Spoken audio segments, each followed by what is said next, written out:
Dans les ténèbres illimitées du 41e millénaire, où la loyauté est souvent un masque et la connaissance une arme, il existe un chapitre de l'Adeptus Astartes, dont les origines ne reposent pas sur le triomphe, mais sur l'ombre. Les Blood Ravens, enveloppés d'incertitudes, voilés de secrets, constituent l'un des ordres guerriers les plus énigmatiques de l'Imperium. Loyaux, oui, au service de l'empereur, certainement, mais sous la surface, sous le rouge poli et l'os de leur armure de puissance, il y a quelque chose d'autre, une démangeaison dans les dossiers, un silence dans les voûtes de données, une question à laquelle personne ne peut répondre complètement. Qui sont les Blood Ravens? Le chapitre lui-même ne le sait pas. Contrairement à la plupart de leurs congénères, qui remontent fièrement jusqu'à l'un des 18 primarques, les Blood Ravens ne sont pas aussi clairs. L'origine de leur semence génétique est une question de spéculation, et leur date de fondation est curieusement absente des archives impériales.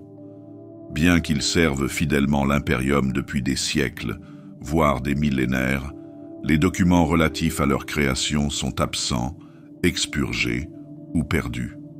Que ce soit par oubli bureaucratique ou par effacement délibéré, leur histoire ne commence pas par un début connu, mais par une émergence. Ils sont apparus dans les registres impériaux à une époque de bouleversement, d'abord identifiés par leurs actions plutôt que par leurs déclarations. Une force petite mais puissante qui a frappé une incursion de cultes hérétiques dans le Segmentum Obscurus, se déployant avec une rapidité, une précision et une connaissance des rituels de leur ennemi surprenante. Leur arrivée n'a pas été annoncée et leur présence n'a pas été expliquée. Mais lorsque la bataille s'est achevée et que l'hérésie a été éteinte, ils n'ont offert aucune excuse, aucune explication, seulement un nom. Les corbeaux de sang. À partir de ce moment, ils ont été reconnus. Ils n'ont pas été remis en question, ils n'ont pas été entièrement compris, mais ils ont été acceptés. Ils ont gagné leur place par l'action. Leurs actes ont été enregistrés, leurs titres honorés et leurs héros célébrés. Mais toujours, ils se tenaient légèrement à l'écart, comme des invités qui n'ont jamais admis comment ils étaient entrés dans la pièce. Ce qui distingue vraiment les Blood Ravens, ce n'est pas seulement leur passé trouble, mais aussi leur obsession. Ils ne se contentent pas de collectionner les reliques, ils les recherchent, avec une fin que peu d'autres chapitres partagent. La connaissance n'est pas seulement un outil pour eux, c'est une nécessité, une force motrice pour chaque campagne. Ils parcourent les champs de bataille, non seulement à la recherche de la victoire, mais aussi à la recherche de connaissances, de documents, de fragments de textes interdits. Leurs bibliothécaires sont les plus nombreux et les plus actifs de tous les chapitres, et le librarium de leurs chapitres est un labyrinthe de voûtes, de tomes et de chambres scellées psychiquement, dont l'accès est interdit même aux membres du chapitre. Pour les Blood Ravens, la connaissance est synonyme de survie, et peut-être aussi l'avertissement. Dans les cercles inquisitoriaux, on murmure que leur quête incessante de vérité cachée n'est pas une simple curiosité, mais une compulsion motivée par le désir de comprendre ce qu'ils sont. Qu'ils ne sont pas simplement des guerriers en croisade, mais des orphelins à la recherche de leurs origines dans une galaxie qui ne se soucie pas de s'en souvenir. Pourtant, personne ne peut nier leur loyauté. Les Blood Ravens ont saigné pour l'Imperium sur d'innombrables théâtres de guerre, des guerres des ruches de Siris Delta aux longues campagnes du système Kaurava. Ils ont affronté des démons, des hérétiques, des xénos et pire encore. Leur force est indéniable, leur discipline est inébranlable. Et pourtant, il y a un silence dans les espaces qu'ils laissent derrière eux. Les alliés notent souvent leur tendance à travailler seuls, à ne pas divulguer d'informations, même dans le cadre d'opérations conjointes. à réclamer des reliques dans les zones de guerre sans consulter les autorités locales ou le protocole du Mechanicus. Officiellement, leur statut de chapitre adhérent au codex les protège de toute réprimande. Officieusement, de nombreuses institutions de l'Imperium les considèrent avec un respect méfiant, utile mais imprévisible. Dans les couloirs tranquilles de Titan et les voûtes noires de l'Ordo Malleus, leur nom est prononcé à la fois avec admiration et prudence. Car si les Blood Ravens ne se sont jamais retournés contre l'Imperium, leur proximité avec les connaissances interdites et leur habitude du secret les rapprochent de ceux qui l'ont fait. Et pourtant, ils perdurent. Parce que dans une galaxie aussi brisée et saignante que celle-ci, l'Imperium a besoin de guerriers qui posent les questions que les autres craignent d'exprimer. Les Blood Ravens se tiennent au bord de cette ligne, sans la franchir, mais en regardant toujours vers l'abîme, à la recherche de ce qui se cache sous la surface. Dans leur silence se trouve la raison d'être. Dans leur secret, la résilience. La forteresse de leur chapitre, cachée sur la planète Aurelia ravagée par les tempêtes, est à l'image de leur nature, dissimulée, défensive, repliée sur elle-même.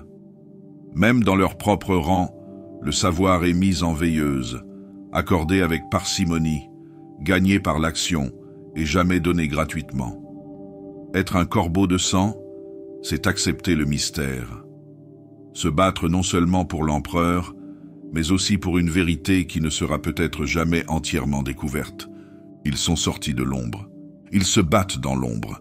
Et si la vérité sur leur passé est un jour révélée, elle ne proviendra pas d'archives, de déclarations ou de documents officiels. Elle viendra du champ de bataille, d'une relique mise au jour, d'un nom chuchoté dans l'obscurité. Et jusqu'à ce que ce moment arrive, les Blood Ravens resteront ce qu'ils ont toujours été, les gardiens des secrets, les chercheurs de connaissances, et les guerriers dont l'aube ne s'est jamais complètement levée. Dans la plupart des chapitres de l'Adeptus Astartes, le Librarius joue un rôle essentiel mais limité, un pilier vital du commandement, de la guerre et de la vigilance arcanique. Les bibliothécaires sont des guerriers de l'âme et de l'esprit, des gardiens contre les intrusions démoniaques et des porteurs d'une force psychique sanctionnée. Pourtant, même dans ces salles vénérées, les Blood Ravens se distinguent. Pour eux, le Librarius n'est pas simplement un bras de la structure de commandement du chapitre. C'est le cœur. Des initiés aux vétérans, le potentiel psychique est plus qu'un don rare chez les corbeaux de sang. C'est un fait courant. Leur genseed, quelle que soit son origine, semble prédisposé à éveiller des capacités latentes. Leurs frères de combat sont bien plus nombreux à montrer des signes de résonance psychique que les modèles habituels.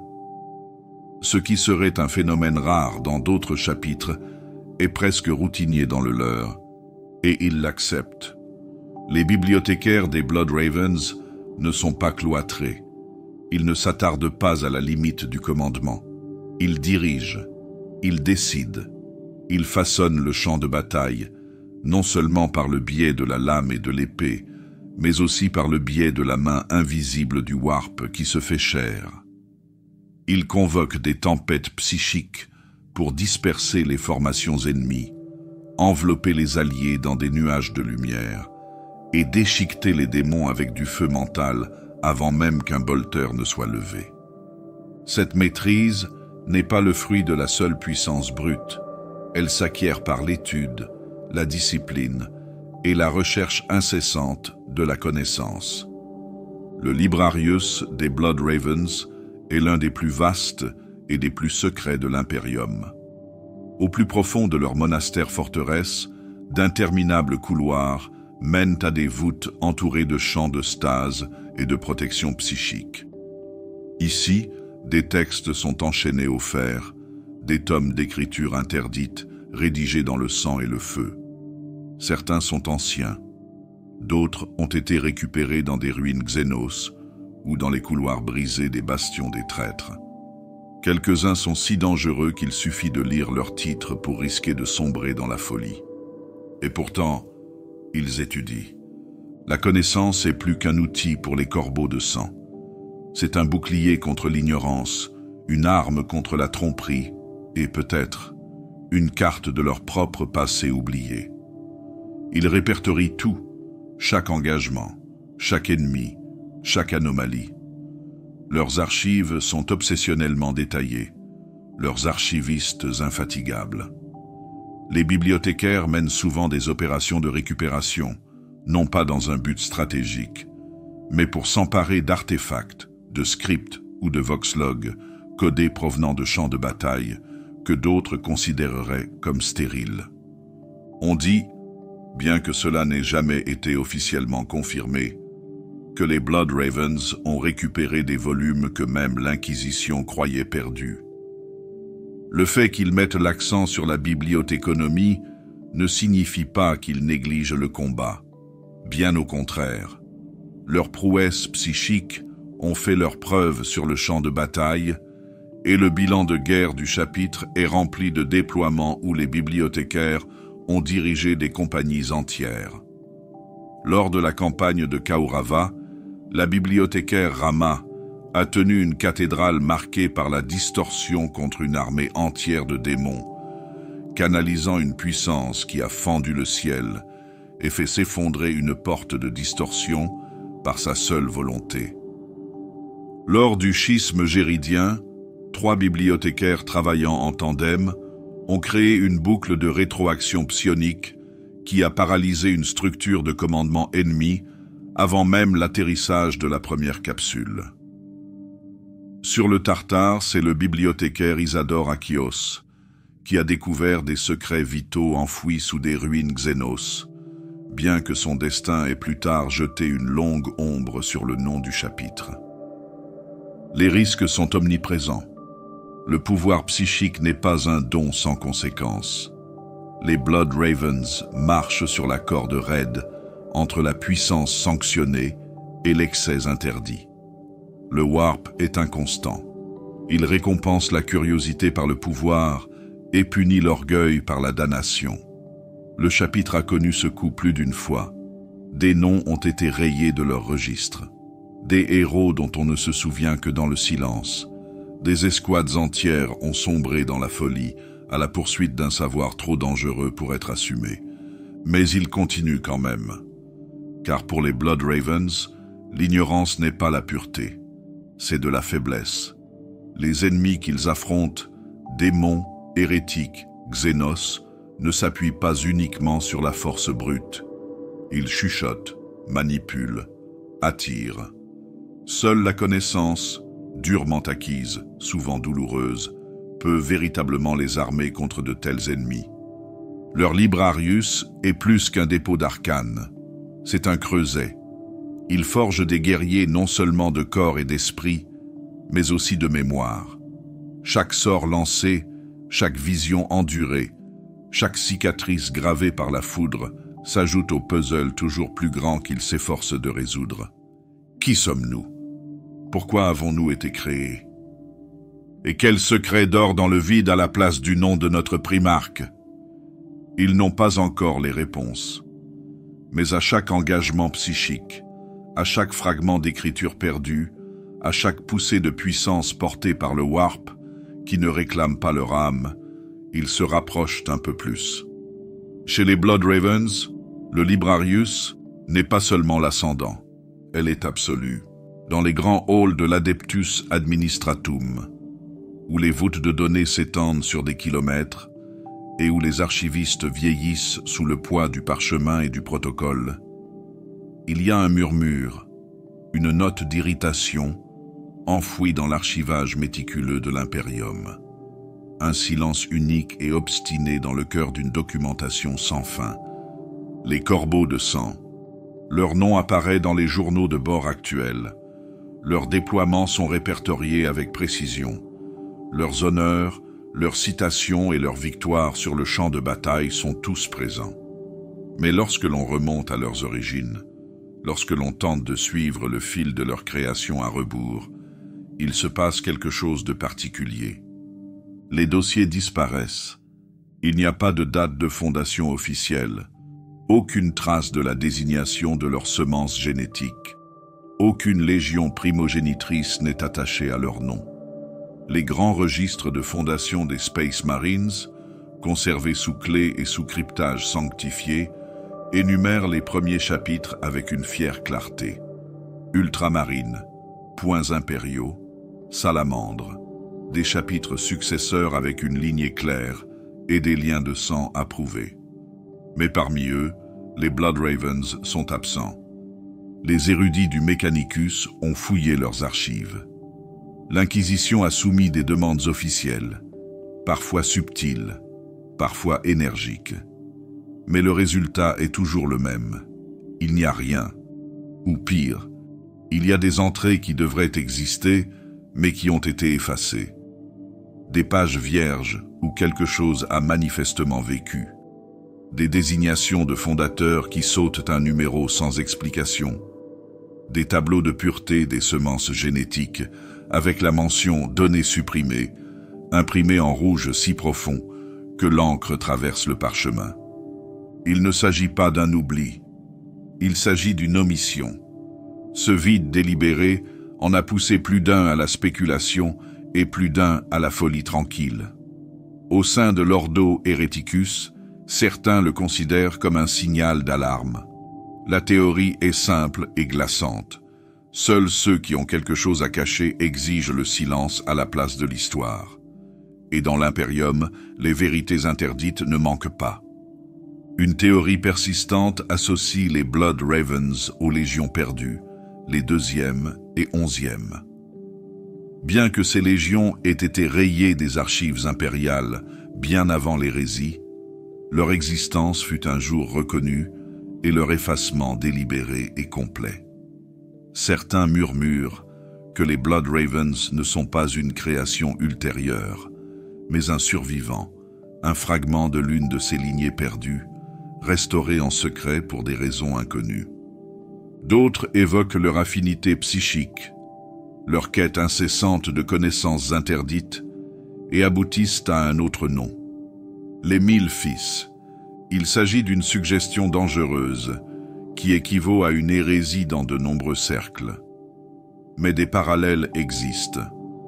La surreprésentation des bibliothécaires, l'obsession pour les traditions perdues, la tendance à récupérer les reliques arcaniques plutôt que de les détruire. Les Blood Ravens, comme les fils de Magnus avant eux, cherchent. Et ce qu'ils recherchent n'est pas simplement un avantage tactique, c'est la vérité. Le Mechanicus, pour sa part, offre une perspective plus pragmatique. Certains membres de la prêtrise martienne pensent que les Blood Ravens étaient une expérience autorisée, peut-être un prototype de fondateur maudit, ou une lignée de semences génétiques à forte teneur en psychers testées en isolation. Si c'est le cas, un tel projet aurait nécessité un secret absolu et une purge tout aussi complète de tous les documents une fois terminés. Mais cette explication ne répond pas au mystère le plus impérieux. Pourquoi le secret a-t-il été maintenu? Si les Blood Ravens sont loyaux, et ils ont montré tous les signes de l'être, pourquoi cacher leur origine? Pourquoi ne pas les intégrer à la fière lignée de l'une des légions fondatrices? Pourquoi ne pas leur accorder la bannière d'un primarque et la légitimité qui en découle? À moins, bien sûr, que la vérité ne soit plus dangereuse que leur loyauté ne peut compenser. Quelques érudits radicaux ont proposé que les Blood Ravens eux-mêmes ne connaissent pas entièrement la vérité, que leurs recherches incessantes dans les archives anciennes, leur déploiement téméraire dans les ruines infestées de chaos et les temples Xénos sont motivés par un vide dans leur propre histoire, une tentative désespérée de combler un silence dans lequel ils sont nés, qu'ils ne sont pas simplement des guerriers, mais les orphelins d'un projet oublié. Au sein de l'Inquisition, certains dossiers scellés portent la mention « restreint »,« autorisation » de niveau Aurore. Ces dossiers, selon la rumeur, contiennent des fragments de données récupérés qui suggèrent une altération des premiers documents fondateurs. Des protocoles de cryptage datant de la Grande Croisade, des clés qui n'existent plus, des couches de secrets si profondes que seul l'empereur lui-même, peut-être, en connaissait la raison d'être. La vérité reste cachée, mais il n'a pas disparu. Les Blood Ravens se battent, ils découvrent, ils collectent, ils se souviennent de ce que d'autres ont reçu l'ordre d'oublier. Et bien que le silence sur leur origine n'ait pas été brisé, sa présence est un rappel constant que dans une galaxie où même les mensonges se superposent aux rituels, l'absence de vérité est plus qu'un mystère. Il s'agit d'un avertissement. Un vieux dicton circule parmi ceux qui ont combattu aux côtés des Blood Ravens. Ils arrivent à l'improviste, se battent avec fureur et repartent avec plus que ce qu'ils étaient venus chercher. Cette phrase n'est pas prononcée avec malice, mais avec inquiétude. Malgré tous les services courageux qu'ils rendent à l'Imperium, les Blood Ravens font l'objet d'un examen minutieux permanent. Ce ne sont pas seulement des guerriers, ce sont des observateurs. Ils observent, ils enregistrent, et ils se souviennent plus que de raison. Les Blood Ravens ont fait l'objet d'une surveillance constante au cours d'innombrables campagnes. Où qu'ils soient déployés, leurs apothicaires, leurs technomarines et surtout leurs bibliothécaires sont présents non seulement sur les lignes de front, mais aussi dans les archives, les ruines, les banques de données vocales et les sanctuaires astropathiques. Ils se rassemblent, ils écoutent. Les ardoises de données sont retirées des forteresses ennemies avant que les cadavres ne soient nettoyés. Les cogitateurs, même ceux qui sont corrompus ou condamnés, sont démontés avec une hâte inquiétante. Dans de nombreux cas, leur présence est accompagnée d'une flotte de cerveau-skulls qui ne se contentent pas d'observer le champ de bataille, mais le balayent à la recherche non pas de signes de vie, mais de connaissances, des motifs dans le sol, des fragments de langage, des pictogrammes déformés gravés sur les murs de villes oubliées. Cette soif d'information va plus loin que le renseignement sur le champ de bataille. Elle n'est pas tactique, elle est systématique. Ce qu'ils recherchent est souvent inconnu. Les dossiers ne font état d'aucune explication formelle, mais leur comportement est cohérent. Ils surveillent tout le monde, qu'il s'agisse d'ennemis, d'alliés ou de neutres. Les commandants de la garde impériale ont remarqué qu'ils avaient l'habitude d'enregistrer les stratégies de déploiement des régiments. Des négociants malhonnêtes murmurent que le trafic Vox crypté est intercepté et silencieusement effacé après les déploiements des corbeaux de sang. Même d'autres chapitres d'Astarte ont fait part de leur malaise. Les ultramarines, toujours formelles et codifiées, ont un jour posé une question au commandement du Segmentum après avoir découvert qu'un bibliothécaire des Blood Ravens avait copié des parchemins sacrés du Reclusiam de Macragge sans en avoir fait la demande. La demande a été ignorée. Il s'est avéré que la copie n'était pas destinée à être diffusée, mais à faire l'objet d'une analyse comparative, placée à côté de 3 autres traductions de la même prière de bataille, toutes récupérées dans des zones de guerre différentes. La question demeure, pourquoi? Les Blood Ravens sont-ils simplement obsédés par l'apprentissage, poussés par la curiosité comme d'autres le sont par la conquête? Ou y a-t-il quelque chose de plus profond à l'œuvre? Il y a des murmures, des théories à moitié formées qui se glissent entre les voûtes de données et les salons de l'inquisiteur, selon lesquels les Blood Ravens ne recueillent pas d'informations pour la stratégie, mais pour la protection. Qu'ils ne sont pas simplement à la recherche d'une tradition oubliée, mais qu'ils recherchent quelque chose, peut-être une menace connue d'eux seuls, ou pire, qu'ils la traquent. Un fantôme dans les archives, un nom effacé de l'histoire, un chasseur, toujours hors de vue. D'autres pensent que ce n'est pas quelque chose qu'ils cherchent à arrêter, mais quelque chose qu'ils cherchent à garder caché. Que leur surveillance est un bouclier, un réseau de systèmes d'alerte précoce et d'interférences subtiles, conçus pour empêcher toute découverte. Si c'est le cas, cela expliquerait leur réticence à partager leurs informations, leur surveillance attentive des alliés eux-mêmes et leur efficacité impitoyable à récupérer tout ce qu'ils considèrent comme intéressant. Il existe des précédents à ce type de comportement. Pendant la réclamation d'Andronex, les Blood Ravens ont joint leurs forces à celles de la Raven Guard pour purger un complexe de forges corrompues. Après la bataille, la Raven Guard a constaté la disparition de plusieurs chiffres de la voûte noire, précédemment marqués pour être récupérés par l'Ordo Malleus. Les Blood Ravens ont affirmé ne pas être au courant et leur flotte est repartie sans délai. Quelques jours plus tard, ces mêmes chiffres sont apparus dans une chambre forte du Librarium sur la planète d'origine des Blood Ravens, scellée derrière des protections d'origine ancienne. Dans un autre cas, les salamandres ont accusé les Blood Ravens d'avoir extrait une relique d'un tombeau Nécron sous contrôle commun. Il n'y a pas eu d'affrontement, mais les Blood Ravens se sont retirés cette nuit-là sans faire de bruit, ne laissant derrière eux qu'une seule transmission Vox. Ce que l'on trouve doit être gardé en mémoire, pas partagé. Ces moments ne créent pas d'hostilité ouverte. Les Blood Ravens restent respectés, leurs honneurs indéniables. Mais la tension les suit. Même au sein des chapitres frères, on sent une certaine distance, non pas due à la fierté, mais à quelque chose de caché. C'est un chapitre qui veille en permanence. Pour ne pas juger, peut-être, pas pour manipuler, mais pour comprendre. Qu'ils poursuivent quelque chose dans l'obscurité ou qu'ils le fuient, un fait demeure. Les Blood Ravens n'oublient pas. Ils collectent les fragments que d'autres négligent. Ils étudient ce que d'autres rejettent. Ils ne se battent pas seulement pour la victoire. Ils se battent pour la clarté. Dans une galaxie de folie, cette clarté est peut-être la seule armure qui compte. Et peut-être que cela a un coût. Les Blood Ravens le nient. L'Inquisition refuse d'en parler à voix haute. Et l'Adeptus Administratum évite complètement le sujet.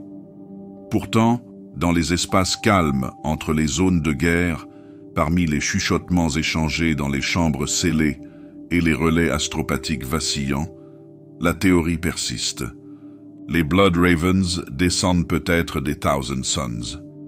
Il est dangereux de faire une telle suggestion, hérétique même, car les 1000 fils sont une légion de traîtres, maudite depuis l'hérésie d'Horus, liée par la fidélité au dieu du chaos Tzench. Leur primarque, Magnus le Rouge, autrefois maître de l'art psychique et de l'ambition, a sombré dans la corruption, entraînant ses fils dans la folie du Warp. Le fait que les Blood Ravens, défenseurs honorés de l'Imperium, puissent porter le même sang est une contradiction à laquelle l'Imperium n'ose pas faire face. Et pourtant, les signes sont là. Commencez par les Librarius. Peu de chapitres possèdent autant de psycheurs autorisés. Ils sont encore moins nombreux à encourager le développement psychique avec la même intensité. Dans la plupart des chapitres, les bibliothécaires sont rares. Chérissent, certes, mais considérés avec prudence. Le Warp, après tout, est traître. La force psychique est autant un risque qu'une bénédiction. Mais pour les Blood Ravens, les talents psychiques sont cultivés, aiguisés et déployés. Ils ne craignent pas le Warp, ils l'utilisent. Non pas avec insouciance, mais avec détermination. C'est leur outil, leur lentille, leur bouclier. Cela suffirait à établir des comparaisons, mais les échos vont plus loin. Les 1000 fils, avant leur chute, étaient des érudits, des gardiens du savoir, des conservateurs de secrets. Ils accordaient une importance primordiale à la compréhension.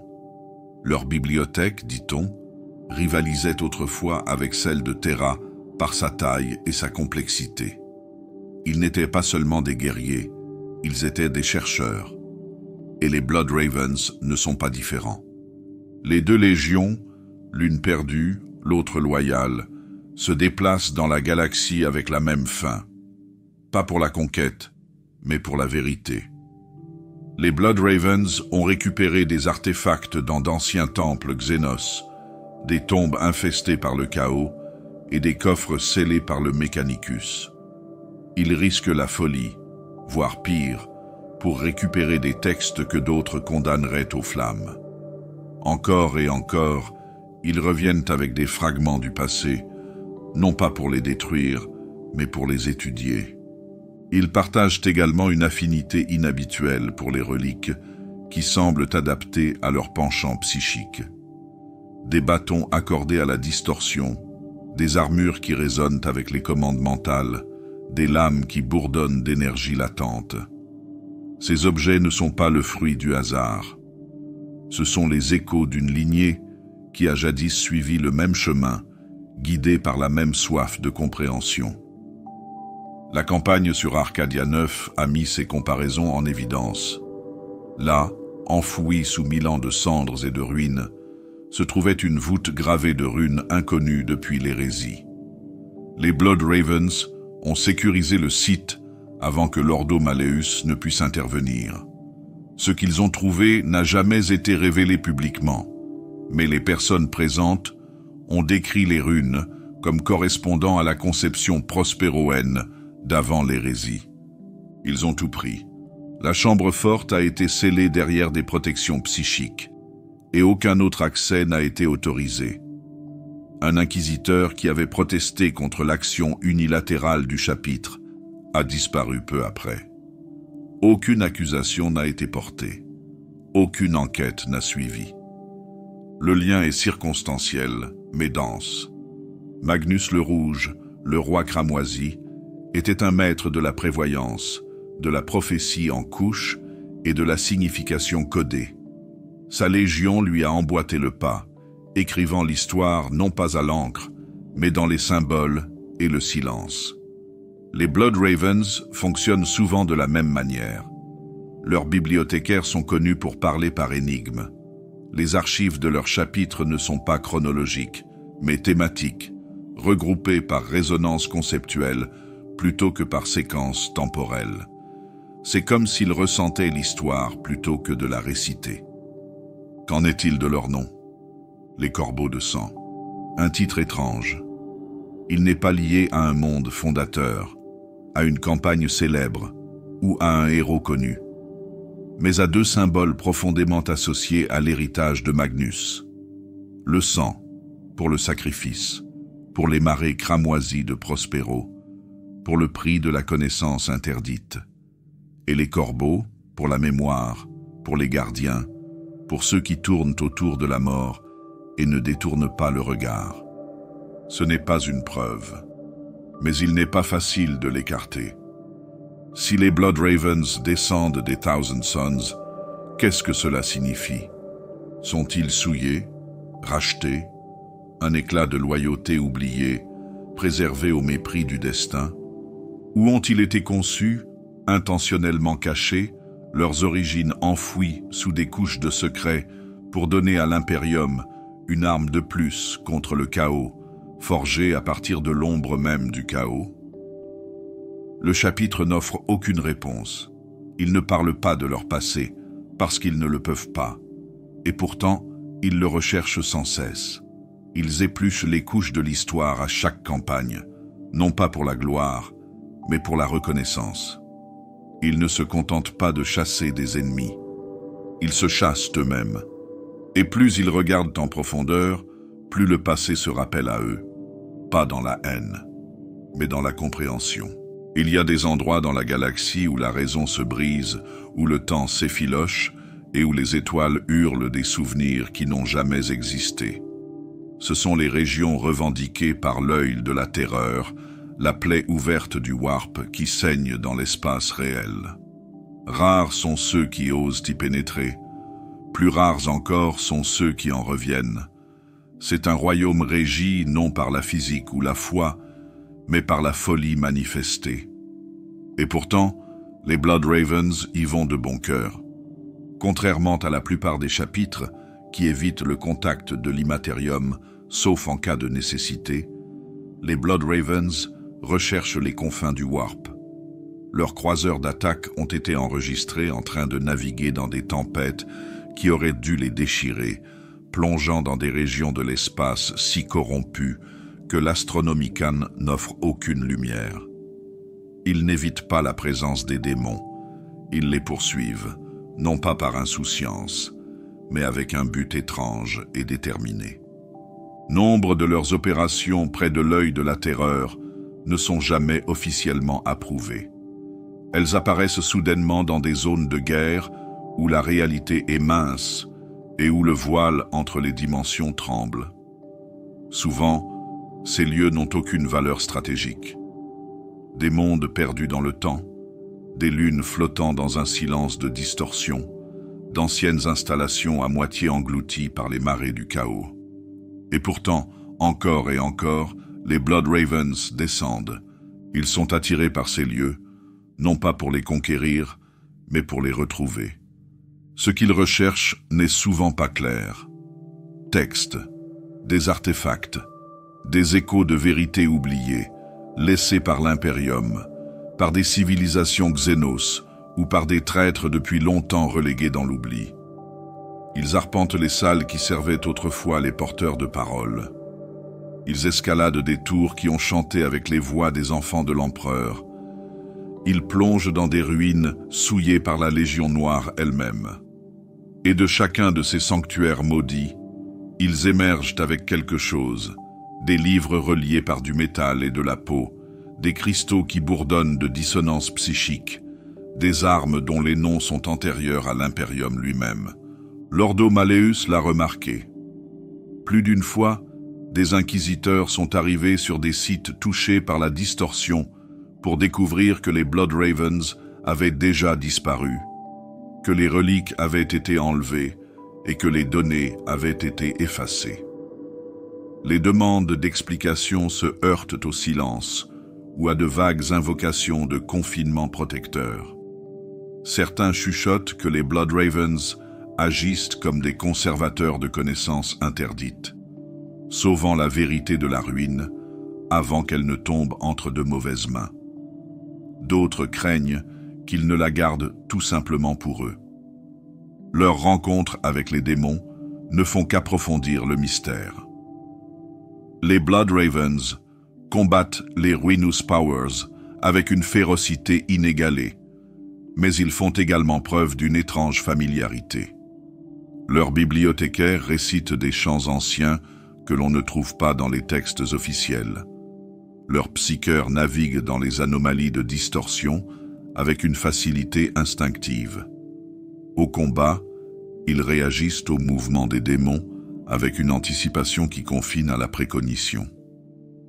Pendant le nettoyage de Malodrax, un monde démoniaque déformé au point d'en être méconnaissable, une force d'intervention des Blood Ravens a tenu une crête contre une marée d'horreur xénchienne. Selon des témoins oculaires, leur commandant bibliothécaire a prononcé des mots qui ont résonné dans de multiples voix, dont certaines n'étaient pas les siennes, et la tempête qui a suivi a effacé l'ennemi de l'existence. La montagne porte encore l'empreinte de ce moment. Un cratère creusé, silencieux et immobile, où aucune vie n'est revenue. Et pourtant, les Blood Ravens ne sont pas touchés par la damnation. Aucun cas de corruption n'a jamais été confirmé. Aucune escouade n'est devenue renégate. Aucun murmure de culte caché ou de rituel non approuvé ne s'accroche à leur nom. Malgré leur exposition au chaos, ils restent loyaux. C'est du moins ce qu'il semble. Comment survivent-ils à ce qui devrait les briser? Les autres chapitres évitent l'exposition prolongée au Warp pour de bonnes raisons. Son influence est insidieuse. Elle n'a pas besoin de permission pour pénétrer dans un esprit, elle n'a besoin que de temps. Et les Blood Ravens lui donnent du temps, encore et encore. Ils s'y plongent, ils l'étudient, ils extraient le sens de la folie. Et d'une manière ou d'une autre, Ils s'en sortent en restant Astartes, toujours impériaux, toujours entiers. Les théories abondent. Certains affirment que leur force psychique leur confère une isolation, une barrière de volonté forgée par le rituel et la discipline. D'autres prétendent que leurs origines, quelles qu'elles soient, leur ont conféré une résistance plus profonde au contact corrupteur du warp. Une idée plus radicale suggère qu'ils ont déjà été touchés, que la distorsion n'est pas leur ennemi, mais leur miroir. Qu'ils voient dans son chaos non pas une tentation, mais un reflet. Si c'est vrai, cela expliquerait leur endurance dans des batailles qui ont détruit des chapitres entiers. Cela expliquerait leur calme en présence de l'horreur, leur analyse méthodique des cauchemars qui prennent forme. Là où d'autres reculent, les Blood Ravens écoutent. Là où d'autres purgent, ils préservent. Ils ne cherchent pas la gloire dans l'œil de la terreur. Ils y cherchent des réponses. Ce faisant, ils marchent sur le fil d'une lame si fine, si tranchante, qu'un seul faux pas les ferait tomber à jamais. Et pourtant, ils l'empruntent, encore et encore. Car pour les Blood Ravens, le prix de l'ignorance est plus grand que le risque de corruption. Et dans l'œil de la terreur, où la vérité est enfouie sous les mensonges et le feu, ils croient, peut-être plus que toute autre chose, que quelque chose attend d'être trouvé. Parmi les noms portés avec révérence par les Blood Ravens, l'un d'entre eux se distingue des autres, non par son mystère, mais par sa présence inébranlable. Gabriel Angelos, maître de chapitre, guerrier, chef et gardien réticent de secrets dont il n'a pas demandé à hériter. Son histoire n'est pas celle d'une révélation dramatique ou d'une chute tragique, mais celle de l'endurance, de la prise en charge d'un héritage formé dans le silence et façonné par l'absence. Gabriel Angelos ne se définit pas par sa grandeur. Il n'est pas celui qui parle le plus fort, ni le plus doué psychiquement parmi ses frères. Il n'est pas un maître des rites arcaniques, ni un voyant scrutant le vide à la recherche de vérités à moitié oubliées. Au lieu de cela, il est quelque chose de plus rare, un chef qui agit avec un but, même lorsque le but lui-même est entouré de doutes. Dès les premiers jours de son service, Angelos a fait preuve de force de conviction et de clarté d'esprit. Au combat, ses décisions étaient rapides mais réfléchies. Au commandement, il n'était ni distant ni autoritaire. On disait de lui qu'il pouvait évaluer une zone de guerre en quelques secondes et qu'il en voyait toujours le cœur. Mais ce qui le distinguait vraiment, ce n'était pas seulement son intelligence tactique. C'est sa capacité à supporter le poids de l'incertitude sans la laisser le consumer. Car Angelos n'a pas hérité d'une voie toute tracée. Les Blood Ravens avaient toujours marché dans l'ombre, et lorsqu'il accéda au commandement, cette ombre s'épaissit. Il savait ce que d'autres ne voulaient pas dire, que les origines de leur chapitre étaient un vide, que les murmures des 1000 fils les suivaient comme de la fumée, que les choses qu'il trouvait dans l'obscurité soulevaient parfois plus de questions qu'elles n'apportaient de réponses. Et pourtant, il a mené la danse. Le conflit des Kauravas l'a mis à l'épreuve comme peu d'autres. Entouré d'ennemis à la fois extérieurs et intérieurs, Angelos a été contraint de peser chaque alliance, chaque commandement, sur fond de chaos et de vérité cachée. Il affronta non seulement le Warp, mais aussi la tentation de dévoiler les secrets que ses prédécesseurs avaient enfouis. Finalement, il a choisi le silence, non par peur, mais par responsabilité. Il savait que certaines vérités pouvaient fracturer ce qui restait. Mais même le silence a du poids. La méfiance d'Angelos grandit au fur et à mesure qu'il découvre des schémas trop calculés pour être des coïncidences. Des textes récupérés dans des bibliothèques maudites, des visions psychiques de bibliothécaires qui se sont réveillés en hurlant, des glyphes qui se répètent, rencontrés au cours de campagnes sans lien entre elles. Chaque pièce n'était rien en soi. Mais ensemble, ils formaient quelque chose. Un fil trop délicat pour être saisi, mais trop insistant pour être ignoré. Il ne pouvait pas détourner le regard. C'est ainsi qu'il a étudié, en silence. Il a posé des questions qui ne sont jamais parvenues au Vox. Il a lu les rapports 2 fois, puis 3 fois. Il a gardé ses enquêtes secrètes, ne les partageant qu'avec quelques personnes de confiance. Et lorsque la bataille s'annonçait, comme c'était toujours le cas, il prenait les devants, se frayant un chemin parmi les hérétiques et les xénos, avec un marteau de tonnerre qui frappait comme la volonté de l'empereur. Mais derrière ses yeux, quelque chose bougeait toujours. Pas un doute, Gabriel Angelos n'a jamais douté de sa loyauté, mais une prise de conscience. Une compréhension du fait que le chapitre qu'il commandait était plus important que ce que ses dossiers admettaient, que sa mission était plus complexe que ce que même le Codex Astartes pouvait englober. Il a commencé à choisir les missions différemment. Il a donné la priorité à des opérations de récupération que d'autres jugeraient secondaires. Il a mené des forces de frappe dans des ruines qui n'étaient plus considérées comme stratégiquement pertinentes. Il a écouté ses bibliothécaires, non seulement pour obtenir des conseils, mais aussi pour déceler des signes, des échos de quelque chose de plus grand.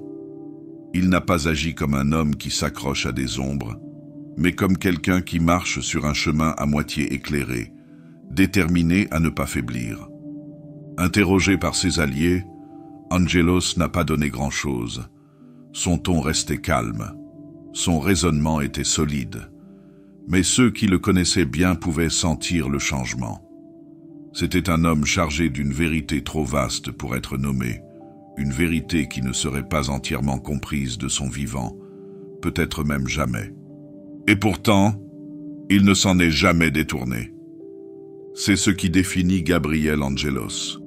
Non pas ce qu'il a découvert, mais le fait qu'il ait continué, face à des secrets trop lourds, des histoires trop fragmentées et un héritage trop complexe pour être entièrement déchiffré. Il a choisi de diriger malgré tout, de se battre quand même, de préserver le chapitre non pas comme un monument à ce qu'il a été, mais comme un vaisseau pour ce qu'il pourrait encore devenir. Il n'a pas dit la vérité à haute voix, mais il l'a laissé façonner ses choix. En fin de compte, Gabriel Angelos n'était pas un résolveur de mystères, il était leur gardien, leur témoin, celui qui a regardé dans l'abîme de la vérité oubliée et qui a dit « Nous continuons ». Car parfois, c'est la seule façon d'avancer, marcher sur le chemin, même si l'on ne voit pas où il a commencé. Porter le fardeau, même si l'on ne connaît pas son nom.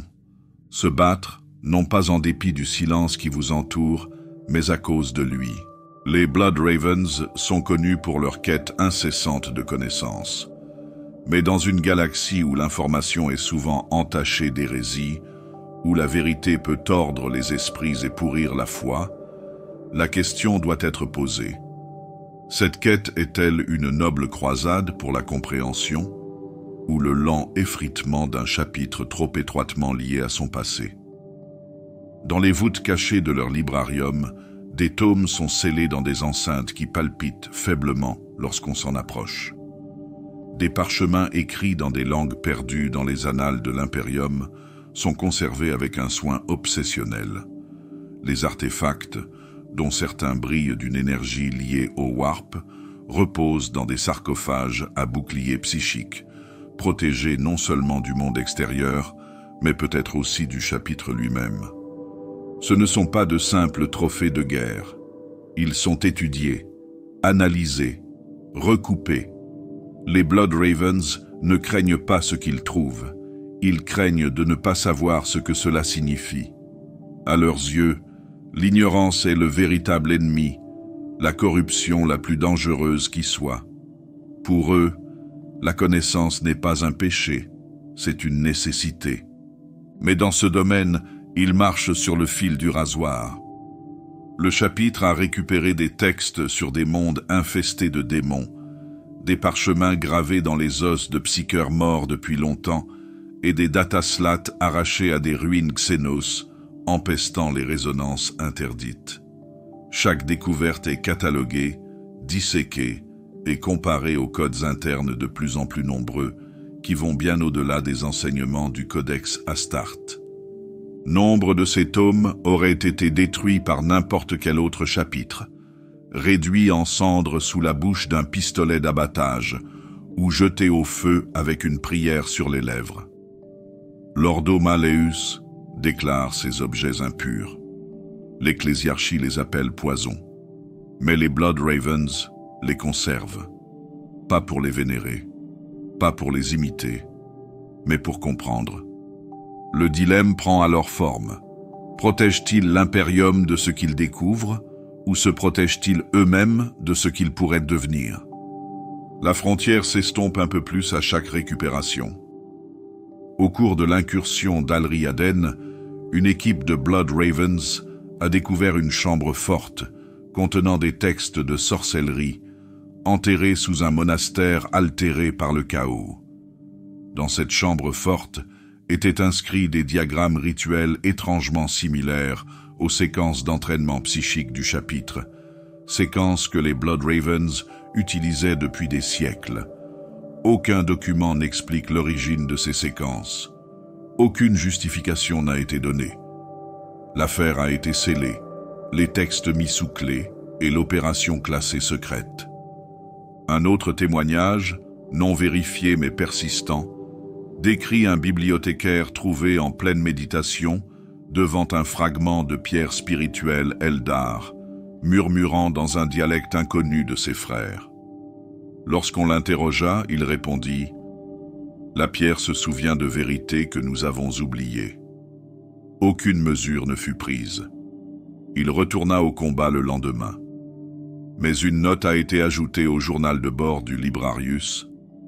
Attention à la contamination par les échos.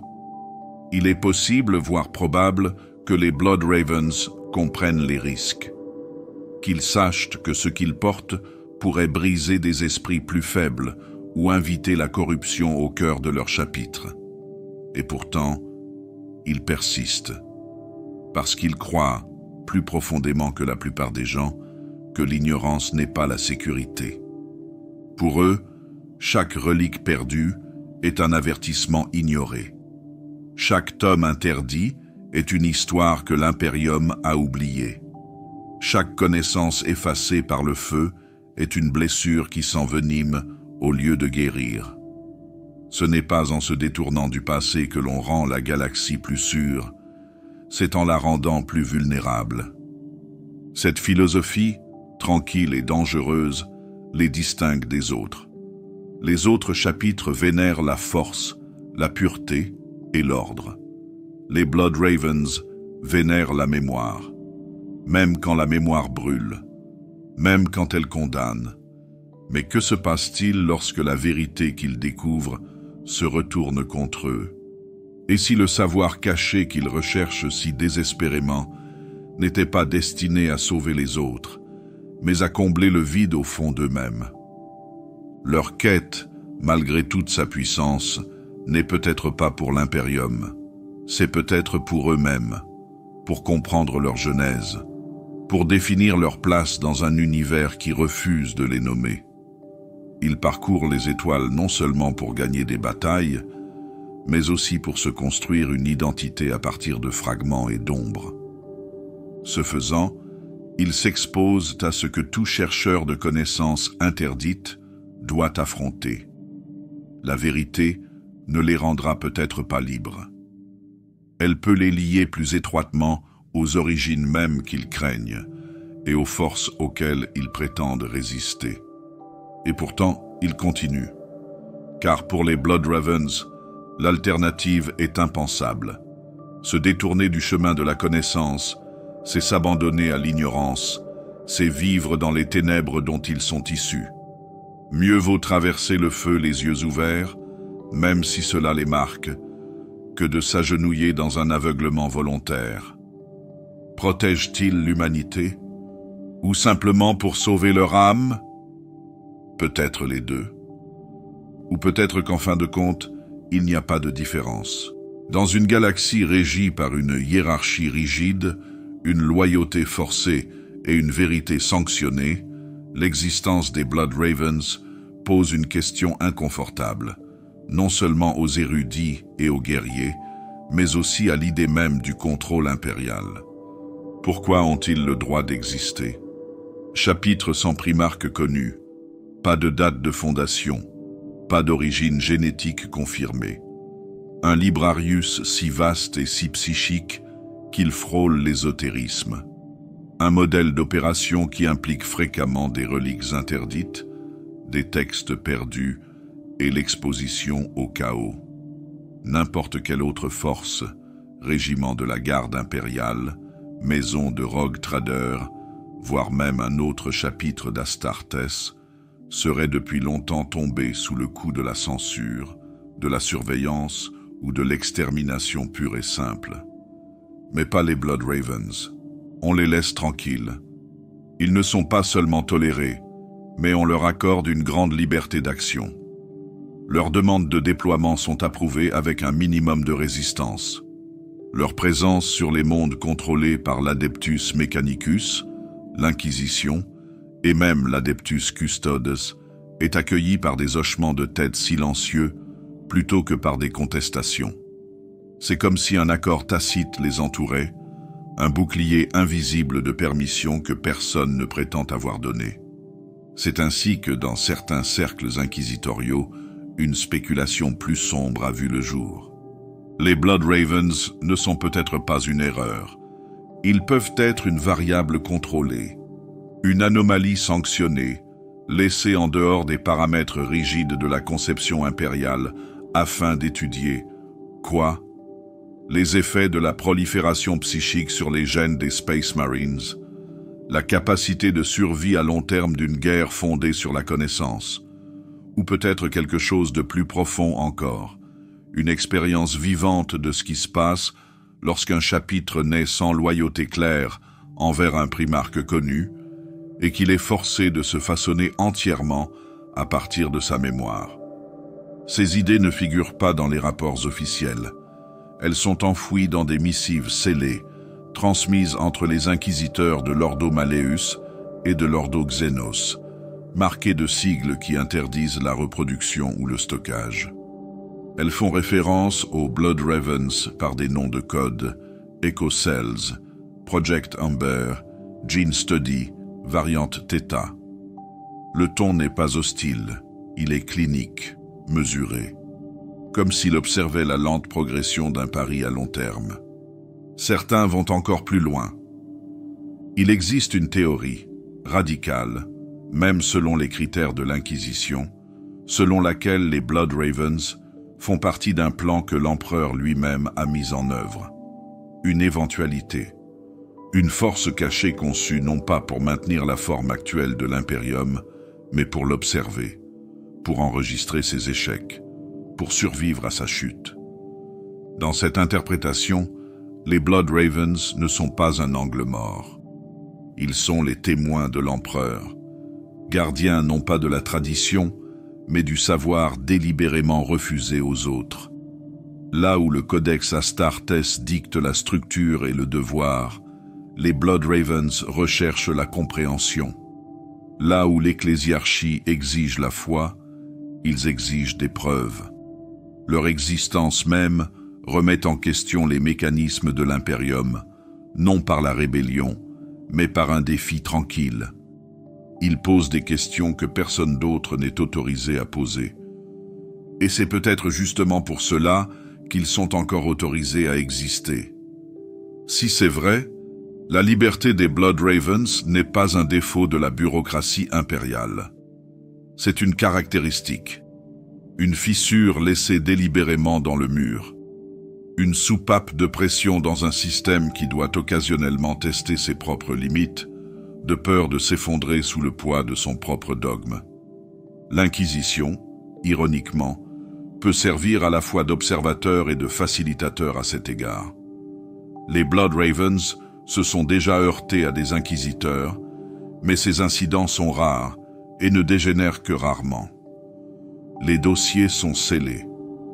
Les reliques sont récupérées sans contestation. Même ceux qui remettent en question le comportement du chapitre ont tendance à le faire après coup, pas avant. C'est comme si un consensus existait derrière les portes closes. Laissez-les chercher, qu'ils se battent, qu'ils trouvent ce que nous ne sommes pas assez courageux pour chercher. Cela soulève une autre question. Si l'Imperium, à ses plus hauts niveaux, sait que les Blood Ravens sont anormaux et l'autorise, qu'a-t-il sanctionné d'autres en secret? Combien d'autres zones d'ombre ont été créées à dessein? L'Imperium est vaste. Ses ennemis sont légion. Et sa survie dépend souvent non pas de la pureté, mais de l'exception. Le genre d'exception qui peut aller là où les autres ne peuvent pas aller. Qui peut voir ce que les autres refusent de voir. Qui peut porter des vérités trop dangereuses pour les masses. Dans cette optique, les Blood Ravens ne constituent pas une menace. Ils sont un instrument, un scalpel manié rarement, discrètement, mais avec une intention délibérée. Et pourtant, les scalpels peuvent couper plus que leur cible. Si les Blood Ravens sont utilisés, ils peuvent aussi devenir quelque chose d'incontrôlable. Une force façonnée par le secret, aiguisée par la vérité et épargnée par les chaînes habituelles de l'Imperium. Si leur loyauté change, même légèrement, s'ils décident que la sauvegarde de l'avenir est plus importante que celle du présent, ils deviendront quelque chose de nouveau. Pas des traîtres, pas des hérétiques, mais quelque chose que l'Imperium n'est pas prêt à nommer. Et à ce moment-là, l'angle mort ne sera plus celui de l'empereur. Il appartiendra à tous ceux qui n'ont pas su les surveiller. Les Blood Ravens ne parlent pas de leur passé, non pas parce que cela leur est interdit, mais parce qu'il n'y a rien à dire. Aucun nom de primarque n'orne leur chapelle. Aucun grand récit fondateur ne résonne dans leur couloir. Aucun souvenir commun ne lie leurs frères de bataille, au-delà des guerres qu'ils ont menées et des connaissances qu'ils ont acquises. Ce qui aurait dû être une saga écrite dans le sang et l'honneur n'est au contraire qu'une page blanche, flottant dans une galaxie de parchemins déjà brûlés par les flammes. Et peut-être que pour eux cette absence est sacrée, car les Blood Ravens ont fait quelque chose de ce silence. Ils ont construit un héritage, non pas un héritage, mais une détermination. Là où les autres chapitres se battent pour préserver une tradition, les Blood Ravens se battent pour se définir. Chaque mission, chaque artefact retrouvé, chaque vérité chuchotée tirée des cendres de mondes oubliés est un pas en avant dans l'obscurité. Ils ne savent peut-être pas où ils ont commencé, mais la direction qu'ils prennent est inébranlable. Pourtant, la question demeure, toujours inexprimée et toujours présente. Sont-ils vraiment des fils loyaux de l'Imperium ou autre chose? Leurs actions parlent d'honneur, de sacrifice. Ils se sont dressés contre les démons et les hérétiques. Ils sont morts sur 1 millier de mondes pour la survie de l'humanité. Ils ont servi avec courage, souvent sans reconnaissance, souvent dans des endroits où même les plus courageux craignent de s'aventurer. Si la loyauté se mesure aux actes, alors les Blood Ravens sont d'incontestables serviteurs de la volonté de l'empereur. Mais il y a des ombres. Il existe des reliques retrouvées, dont les sigles ressemblent à ceux utilisés par les 1000 fils avant leur chute. Il y a des rituels menés en silence sous les voûtes de Librarius, connus seulement de ceux qui ont l'esprit assez fort pour résister à la folie. Il y a des voix, murmurées à travers le temps et les tempêtes, qui ne parlent pas d'origine, mais de continuité. Des schémas qui remontent trop loin, qui sont trop étroitement liés à l'hérésie et qui tracent des formes qui reflètent la trahison. Et pendant tout ce temps, les Blood Ravens ne disent rien. Ils ne confirment ni n'infirment. Ils ne protestent pas contre les accusations. Ils ne cherchent pas à se justifier. Au lieu de cela, ils retournent à leur vaisseau, scellent leur coffre et poursuivent leur interminable quête de vérité. S'ils cachent quelque chose, ils le cachent bien. S'ils sont des hérétiques déguisés, ils sont les plus loyaux des traîtres. Et s'ils sont vraiment loyaux, ils sont peut-être les plus éprouvés de tous les chapitres qui portent encore l'Aquila. Dans les tours tranquilles de Titan, où les chevaliers gris réfléchissent à l'équilibre entre le devoir et la damnation, on discute à voix basse des Blood Ravens, corbeaux de sang. Lordo Malleus les observe, mais intervient rarement. Leur dossier reste ouvert, mais incomplet. Il n'y a pas de preuves concluantes. Aucun moment de trahison. Seulement des questions qui ne disparaissent pas avec le temps. Terra n'est pas différente. L'administratum a caviardé plus qu'il n'a révélé. Les hauts seigneurs ne font aucune proclamation. La fondation du chapitre reste secrète. Son origine génétique est un mystère enfermé derrière des couches de silence.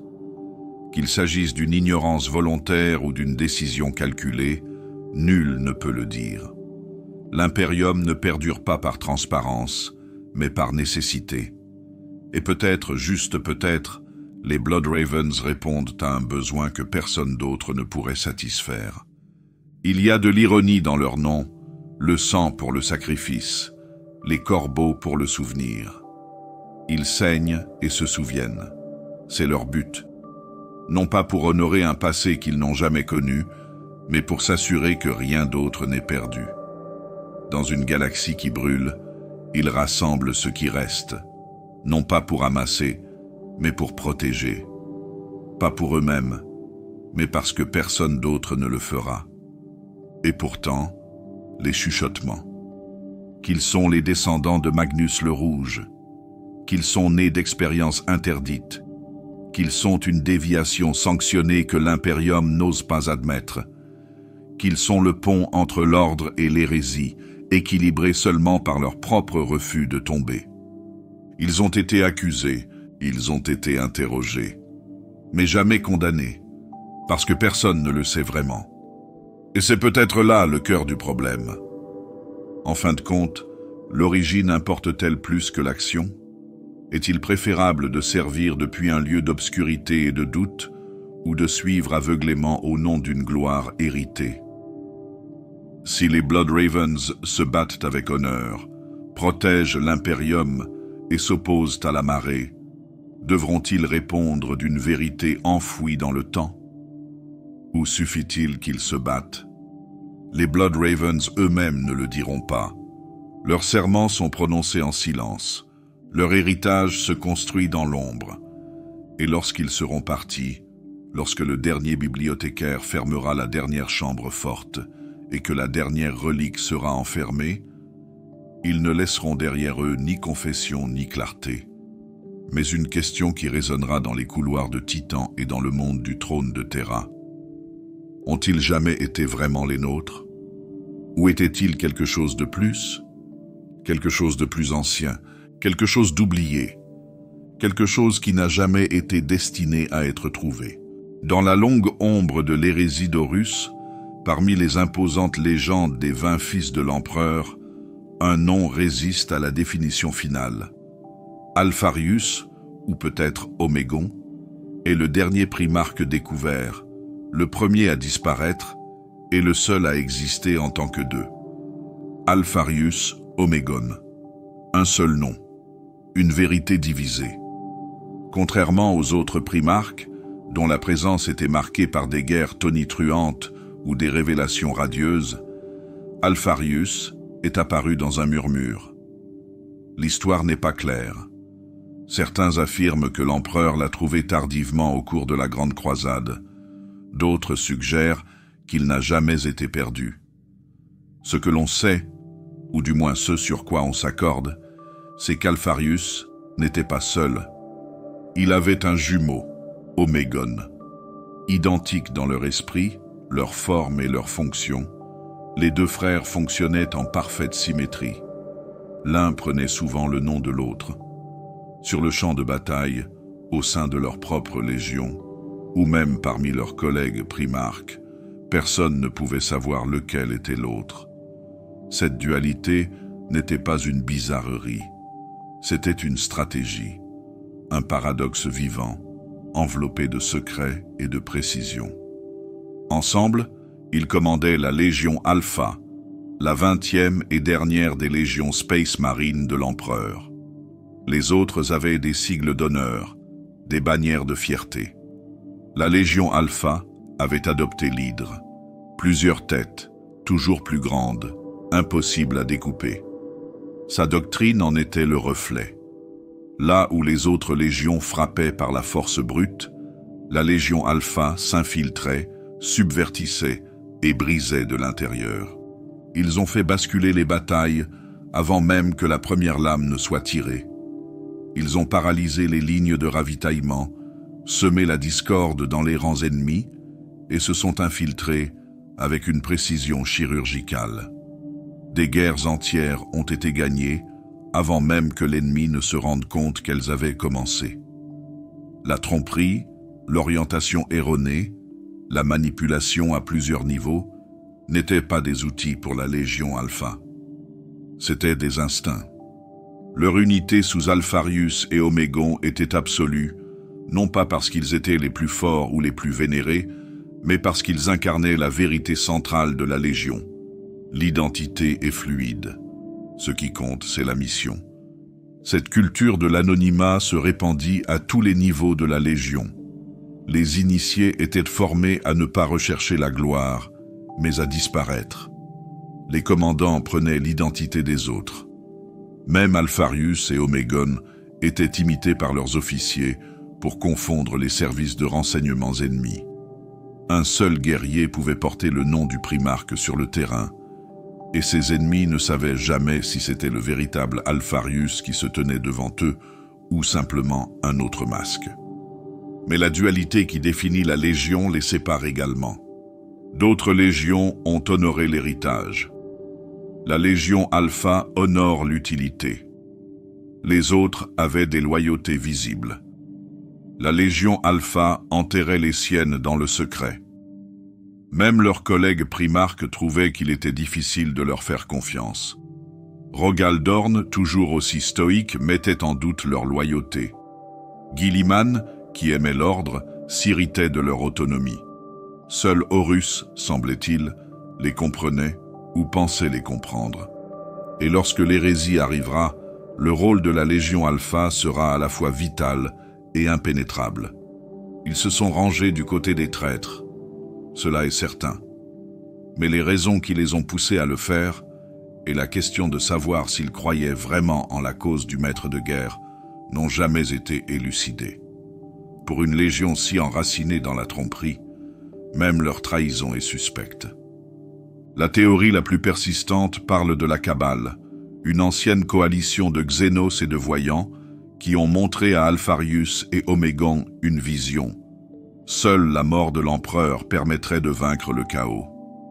Selon eux, Horus inaugurerait un court règne de destruction, attirant les dieux du Warp à leur apogée, puis, dans sa folie, s'effondrerait, les entraînant avec lui. Si l'empereur triomphait, avertissait-il, l'impérium perdurerait à jamais, stagnant sous son règne divin, nourrissant sans cesse le chaos de sa foi et de ses échecs. Face à cette vision, les jumeaux ont fait un choix. Ils se sont retournés contre l'empereur, non par haine, mais par calcul. Non pas pour le pouvoir, mais pour le résultat. Un paradoxe. Pour sauver l'humanité, ils doivent la condamner. C'est du moins ce que croyait la Kabbale. C'est du moins ce que croyait Alpharius. Ou peut-être était-ce Omégon. La vérité est cachée sous plusieurs couches, comme toutes les autres décisions qu'ils ont prises. À partir de ce moment-là, la Légion Alpha est devenue le plus dangereux des traîtres, non pas parce qu'elle a ouvertement attaqué l'Imperium, mais parce qu'elle ne l'a pas fait. Ils se sont infiltrés. Ils ont déstabilisé. Et aujourd'hui encore, 10 000 ans plus tard, ils opèrent toujours dans les cellules et dans l'ombre, sans que l'on connaisse leur véritable motivation. Sont-ils encore des traîtres?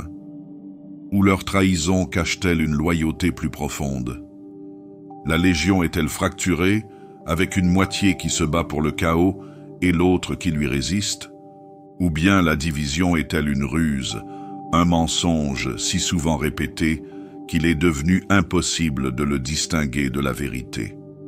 Avec Alpharius mort, peut-être, et Omégone silencieux, peut-être, les questions persistent. Chaque agent de la Légion Alpha pourrait être un loyaliste, ou un hérétique, ou les deux. Une tête, deux visages, un légion, des possibilités infinies. Et dans le silence laissé par leurs primarques jumeaux, la Légion Alpha poursuit son travail. Dans l'obscurité, dans le doute, dans un mystère délibéré et sans fin. Dans les vastes et anciennes ténèbres de la galaxie, au-delà du regard de l'Imperium, il existe des entités plus anciennes que les premiers pas de l'humanité à la surface de Terra. Parmi elles se trouvait une vague coalition d'esprits extraterrestres, la Cabale. Des xénos de races différentes, unis non pas par leur culture ou leur croyance, mais par une seule et même intuition, une vision de l'avenir. Une vision qui n'est pas née de la superstition, mais d'une prophétie froide et mathématique. La Cabale avait vu venir, non seulement l'hérésie d'Horus, mais aussi la forme que prendraient les choses bien au-delà. Il prétendait posséder des connaissances glanées dans les marées du Warp lui-même, des possibilités superposées, une carte des destins tissée à travers le temps. Il connaissait les dieux du chaos, leur fin, le rôle de l'Imperium dans leur alimentation et le prix terrible que tous paieraient si on laissait ce cycle se poursuivre. C'est pourquoi ils cherchèrent à intervenir, non par la force, mais par l'influence. Leur but n'était pas de vaincre le chaos par la guerre, mais en manipulant les événements avec une telle précision que la galaxie saignerait dans la bonne direction. Le primarque Alpharius, ou peut-être Omégon, arriva entre les mains de la Cabale. Comme on peut s'y attendre, les détails ne sont pas clairs. Ce que l'on sait, c'est qu'ils lui ont proposé un choix. Ils lui présentent deux scénarios possibles. Dans le premier, l'empereur sortait victorieux de l'hérésie. Horus tomberait, le chaos serait repoussé, mais l'impérium se calcifierait en une autocratie religieuse. 1 million de mondes gouvernés non par la logique ou l'unité, mais par une foi aveugle. Avec le temps, cette croyance donnerait naissance à un empire stagnant et corrompu qui nourrirait le Warp de ses superstitions incontrôlées. Le chaos ne mourrait pas. Il perdurerait, se nourrissant de la peur et du fanatisme de l'humanité. La longue guerre deviendrait sans fin. Dans le second futur, Horus triomphe. L'empereur mourra. Mais la victoire ne durera pas. Horus, déjà souillé, serait consumé par les forces mêmes qu'il courtisait. L'impérium brûlerait, ses restes seraient dispersés. Mais dans ce chaos, la foi s'étiolerait. L'humanité se fracturerait. Sans adoration concentrée, les dieux du chaos, privés de foi, commenceraient à s'affaiblir. La galaxie souffrirait, mais avec le temps, peut-être, elle guérirait. Face à ces deux voies, la Légion Alpha a choisi la seconde. Ils ont choisi la damnation. Cette décision n'a pas été prise à la légère, ni sans coup. Trahir l'empereur était impensable. Mais le servir et assurer la survie éternelle du chaos était encore pire. Alpharius et Omégone pensaient qu'en se rangeant du côté d'Horus, ils se condamnaient pour le bien de toute l'humanité. Leur trahison n'était pas le fruit de l'ambition, c'était un sacrifice calculé. C'est là le cœur de la tragédie de la Légion. Contrairement aux traîtres de sa famille, la Légion Alpha ne s'est pas transformée par fierté, par rage ou par schisme idéologique. Ils se sont convertis parce qu'ils pensaient que c'était le seul moyen de sauver l'humanité à long terme. Ils se sont engagés volontairement dans les ténèbres, sachant qu'elles les consumeraient. Ils ont choisi d'être incompris, vilipendés et chassés par l'Imperium, même qu'ils cherchaient à protéger. La prophétie de la Cabale leur donnait de la clarté et peut-être un cruel sens du but à atteindre. Pour une légion si enracinée dans le secret et la manipulation, cela avait un sens pervers. Leur plus grande déception ne serait pas envers leurs ennemis, mais envers leurs alliés. Aux yeux de tous, ils étaient devenus des traîtres. Mais dans leur propre vision, ils restaient loyaux, non pas envers l'empereur tel qu'il était, mais envers le rêve de ce que l'humanité pourrait devenir sans lui. Pourtant, comme toutes les prophéties, la vision de la Kabbale n'était pas absolue. La trahison de la Légion Alpha ne s'est pas déroulée exactement comme prévu. Horus a échoué. L'empereur survécut, bien que brisé. L'impérium a perduré, mais brisé et vidé de sa substance, consumé par la bureaucratie et les cultes. Le chaos ne s'est pas éteint, il s'est épanoui. La vision offerte par la Kabbale était peut-être vraie, mais incomplète. La ligne temporelle s'est fracturée, son issue n'est pas claire. La Légion Alpha s'est-elle rendue compte de son erreur? Ou bien ont-ils continué, convaincus qu'il restait encore une longue partie à jouer? Les réponses, comme toujours, sont insaisissables. La Kabbale elle-même s'est éteinte, ses membres ont été chassés, dispersés ou détruits. Leur influence, réelle ou imaginaire, a laissé derrière elle une légion façonnée par une logique impossible, fonctionnant toujours dans la contradiction. Ce qui reste, c'est une seule vérité. La trahison de la Légion Alpha était unique. Ils ne sont pas tombés, ils ont choisi. Ils ont pesé l'avenir de la galaxie, ont choisi la voie la plus sombre et ont disparu dans les plis de l'histoire comme des méchants portant des masques de sauveurs, ou peut-être l'inverse. Leur décision n'était pas un défaut de loyauté, mais un acte de foi en une vision alternative du salut. Une vision qui les obligeait à devenir des monstres aux yeux de ceux qu'ils servaient. Une légion damnée à dessein, non pas parce qu'ils détestaient l'empereur, mais parce qu'ils croyaient que sa survie condamnerait tout le reste. Le champ de bataille n'était plus qu'une enveloppe d'acier et de cendres. Escrador, un monde anonyme, un parmi tant d'autres dans une galaxie de cadavres. Mais sur ce terrain brûlé, sous des cieux veinés de feu et de tempête, une chose rare s'était produite. Deux primarques s'étaient affrontés. L'un vêtu d'or et de cobalt, le bouclier de l'Impérium. L'autre, voilé d'un bleu profond, armé de secrets, se déplaçant comme de la fumée. On dit qu'Alpharius y est mort. Robut Guilliman, le seigneur d'Ultramar, l'a terrassé de sa lame et de sa fureur, réduisant au silence le plus insaisissable de ses frères. C'était le rapport, le compte-rendu, la vérité sanctionnée. Mais la Légion Alpha ne fonctionne pas dans les limites de simple vérité. Le cadavre n'a jamais été confirmé. Le casque, brisé mais non identifiable. Les marqueurs ADN, endommagés, incohérents, suspects. Et ceux qui ont combattu dans le chaos d'Escrador parlent en énigmes, pas en souvenirs. Certains ont vu Alpharius. D'autres ont vu deux figures, se déplaçant en tandem miroir, comme pour se moquer de l'idée même d'une identité singulière. D'autres prétendent qu'il n'est jamais apparu, que le véritable commandant observait depuis l'orbite ou derrière le visage d'un autre. Au sein de la Légion Alpha, rien n'a changé. Aucun rite funéraire n'a été accompli. Aucune période de deuil n'a été observée. Aucun successeur n'a été déclaré. La chaîne de commandement, toujours diffuse, s'est poursuivie sans interruption. Les cellules se sont déplacées. Les ordres circulaient, les missions avancent. Si Alpharius était mort, aucun signe de désarroi n'avait suivi. Si Omégon avait pris le contrôle, aucune déclaration n'accompagnait le changement.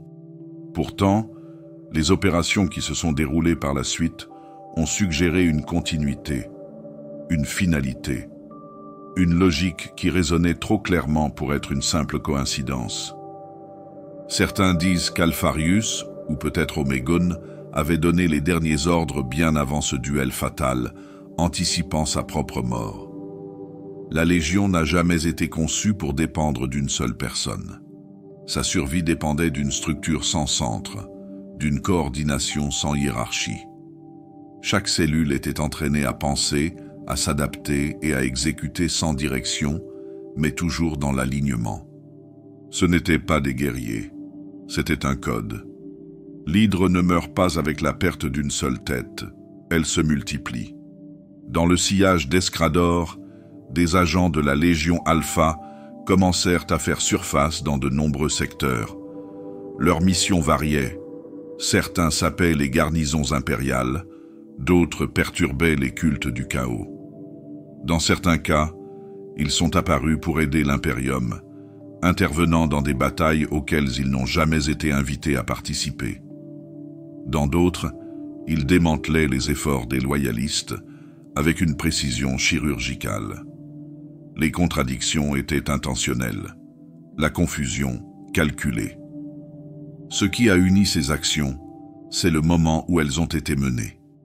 Coordonnées, volontaires, comme s'ils répondaient à des instructions écrites il y a longtemps et diffusées à dessein. Les données cryptées récupérées dans les stations de relais détruites portaient le sigle de l'hydre. Le cryptage évoluait, se mettait à jour, comme s'il était guidé par une seule main. Aucune voix n'en revendiquait la paternité. Aucun nœud central n'a été tracé. Mais le modèle perdurait. Ce n'était pas le comportement d'une légion brisée. Il s'agissait d'une doctrine, vivante, adaptable, obéissant à quelque chose de plus durable que la présence. Les archives inquisitoriales, dispersées et expurgées, font état de communiqués entre les cellules de la Légion Alpha qui font référence au dernier écho, une phrase censée faire référence aux derniers ordres du primarque. Aucun détail n'a suivi, aucun détail tactique, seulement une affirmation. L'écho continue. Même ceux qui se sont opposés à la Légion Alpha, ceux qui ont combattu et saigné contre eux, admettent la symétrie de leur stratégie. Des schémas qui se déplacent comme une chanson chiffrée. Le génie d'Alpharius a toujours été de créer des systèmes qui ne dépendent pas de sa survie. Dans une galaxie de demi-dieux, il s'est rendu jetable et, ce faisant, immortel. S'il mourait, cela faisait partie du plan.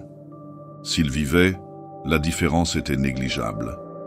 La Légion Alpha était devenue sa propre entité, une identité fracturée en 1 millier de masques, aucun d'entre eux n'étant essentiel, tous étant vrais. Certains pensent que l'empereur lui-même l'avait prévu, qu'Alpharius a toujours été destiné à être une variable divergente, une arme non pas maniée, mais déchaînée. D'autres murmurent que le chaos n'a jamais vraiment réclamé les jumeaux, que leur trahison n'était que superficielle, masquant une mission plus profonde. La vérité n'a jamais été conservée sur parchemin. Elle était dispersée, cachée dans l'esprit des agents et cryptée pendant des décennies de silence. Chaque agent n'en connaissait qu'une partie. Chaque cellule n'était qu'une pièce d'un puzzle qui ne pourrait jamais être entièrement assemblée. Parce que le puzzle n'a jamais été conçu pour être complété, elle devait se poursuivre. Une légion sans fin, un plan sans conclusion. Une guerre sans victoire finale, seulement une perturbation durable. Alpharius est peut-être mort sur l'Escrador, ou peut-être que ce cadavre était celui d'un autre. Il s'agit peut-être d'Omégon. Peut-être n'était-ce ni l'un ni l'autre, mais les derniers ordres ont déjà été donnés. Et dans chaque activation chuchotée, dans chaque sabotage soudain, dans chaque glyphe d'Hydra gravé là où aucun œil ne devrait voir, ces ordres se poursuivent. Silencieux, sans fin. L'exécution ne se fait pas à partir d'un trône, mais à partir d'une conception gravée dans le paradoxe et perfectionnée dans l'absence. La Légion Alpha n'a jamais vraiment disparu. Elle est simplement devenue plus difficile à trouver. Une fois que la marée de l'hérésie s'est retirée et que la galaxie a tenté en vain de se recoudre, la plupart des légions traîtresses se sont repliées dans leur propre coin de folie. Les mangeurs de monde se tournèrent vers le massacre, les enfants de l'empereur vers la décadence, les gardes de la mort vers la pourriture. Chaque légion portait sa corruption comme une couronne. Elles devinrent les symboles de leurs dieux protecteurs, déformés et consumés par les forces mêmes qu'elles avaient autrefois tenté de maîtriser. Mais la Légion Alpha est restée insaisissable, insensible aux mutations, invisible dans les grands spectacles de l'huile de la terreur. Il n'avait pas de primarque démoniaque derrière lequel se rallier, pas de trône-monde d'excès ou de ruines. Au lieu de cela, il s'attardait dans les marges, dans les stations abandonnées, dans les tunnels de lune creuse, dans la vox statique et les rumeurs. Des cellules sont apparues sur des mondes contrôlés par le chaos, non pas pour déclarer leur allégeance, mais pour exécuter des opérations précises, souvent contradictoires. Leur structure était fracturée à dessein. Chaque groupe armé semblait agir de manière autonome, ignorant souvent les actions de ses semblables. Une cellule aidait un seigneur du chaos à renverser un bastion impérial, tandis qu'une autre sabotait le rituel de ce même seigneur quelques mois plus tard. Une force de frappe tuait des Astartes loyalistes, tandis qu'une autre sauvait une population civile d'une incursion démone. Parfois, les deux portaient l'hydre, parfois aucun. Souvent, leur présence n'était reconnue qu'après coup, sous la forme d'un motif trouvé dans le sol brûlé, d'informations manquantes ou du murmure d'une voix qui n'avait jamais été la sienne. Pour l'Imperium, cela a créé un cauchemar logistique. Comment combattre un ennemi qui ne reste jamais au même endroit, qui ne crie jamais victoire et qui ne vous dit jamais ce qu'il veut? La Légion Alpha est devenue le mythe immuable, les traîtres qui ne mouraient pas, les ombres qui ne s'effaçaient pas. Là où leurs frères traîtres se battaient ouvertement, elle les subvertissait. Là où d'autres hurlaient leur loyauté envers les dieux sombres, la Légion Alpha restait silencieuse. Et ce silence les rendait plus dangereux que n'importe quel berserker hurlant ou que n'importe quel sectaire rongé par la peste. Pour les sections loyalistes, la rencontre avec la Légion Alpha est une guerre incertaine. Les Imperial Fists ont découvert un réseau d'informateurs qui leur fournissait des informations vitales sur les mouvements de la flotte du chaos, pour apprendre plus tard que les données avaient été manipulées, conçues pour les attirer dans une embuscade préparée depuis 3 campagnes. Les White Scars ont rapporté avoir poursuivi un groupe de combat pendant 6 ans, à travers la frange orientale, avant de réaliser que leur propre structure de commandement avait été infiltrée dès le début. La Légion Alpha connaissait chaque mouvement avant qu'il ne soit effectué. Et pourtant, les légions traîtresses ne les aiment guère non plus. La Légion Noire les considère avec suspicion. Les Word Bearers les considèrent comme des impies.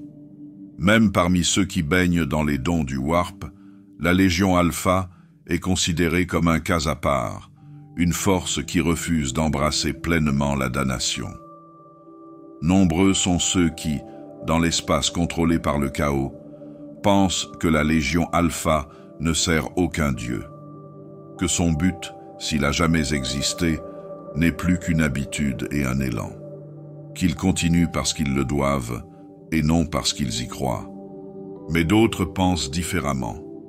Certains disent que la Légion Alpha ne se bat pas pour le chaos, mais contre lui, que la poursuite de leurs opérations sert un idéal mort depuis longtemps, la prophétie de la Kabbale, la notion de guider l'humanité à travers l'autodestruction vers une éventuelle renaissance. Si c'est vrai, alors chaque acte de sabotage, chaque acte de trahison, chaque contradiction n'est pas de la folie, mais de la stratégie. Une guerre non pas pour le pouvoir, mais pour l'équilibre. L'Imperium ne saura peut-être jamais ce qui est vrai. Ses ennemis ne le savent certainement pas. Mais ce qui est indéniable, c'est la persistance de la Légion Alpha. Dans chaque segmentum, leurs empreintes digitales apparaissent. Dans des soulèvements qui semblent spontanés, dans des transmissions qui devraient être sécurisées, dans les plus petits signes de trahison qui débouchent sur une guerre totale. Ils n'ont pas besoin de forteresses ou de grandes armées. Ils n'ont besoin que de patience. Chaque cellule opère sous sa propre bannière, mais toutes obéissent à la même logique. Tromper, perturber, endurer. Si Alpharius ou Omégon sont encore en vie, ils ne font aucune proclamation. S'ils sont vraiment partis, leur héritage guide les mains aussi sûrement que s'ils se tenaient derrière chaque lame. Pour la Légion Alpha, la guerre n'est pas une question de victoire. Il s'agit d'une question de continuité. Il s'agit de veiller à ce qu'aucun camp ne prenne jamais le contrôle total. Il s'agit de refuser toute certitude dans une galaxie qui se nourrit d'absolu. Ils jouent chaque camp contre les autres. Et ils observent toujours en attente. Leur contradiction est leur armure, leur incohérence, leur stratégie. Aucune doctrine ne peut les contenir, parce qu'ils sont la doctrine rendue fluide. Aucune alliance ne peut leur faire confiance, car la confiance est une faiblesse dont ils se sont débarrassés depuis longtemps. La guerre qu'ils mènent n'est pas terminée. Elle ne demande pas la paix. Ils ne recherchent pas la gloire. Ils recherchent la persévérance. Et c'est ainsi que la Légion Alpha perdure, non pas en tant que conquérant, non pas en tant que sauveur, mais en tant que murmure dans la tempête. La main derrière le rideau.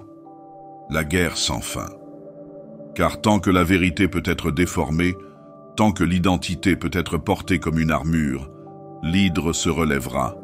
Et encore. La Légion Alpha se bat en silence, survit grâce à l'ambiguïté et gagne en restant invisible. Alors que les autres légions s'écrasent sur leurs ennemis à coups de bolters et de sang, les plus grandes victoires de la Légion Alpha se produisent avant même que le premier coup de feu ne soit tiré. Leur véritable arme n'est pas l'acier, mais le doute. Pas la force, mais l'infiltration. Dès le début, la doctrine de la Légion mettait l'accent sur la subtilité. Alpharius et Omégon, qui dirigeaient comme un seul homme mais pensaient comme deux, inculquèrent à leurs guerriers un credo de tromperie. Marcher parmi l'ennemi, parler leur langue, porter leur couleur, devenir comme eux. Pas par moquerie, mais avec une telle précision que même des alliés de confiance ne feraient pas la différence. L'Imperium, le chaos, les empires xénos, tous étaient des champs pour de telles plantations. Au fil des millénaires, cette doctrine ne s'est pas éteinte. Elle a évolué.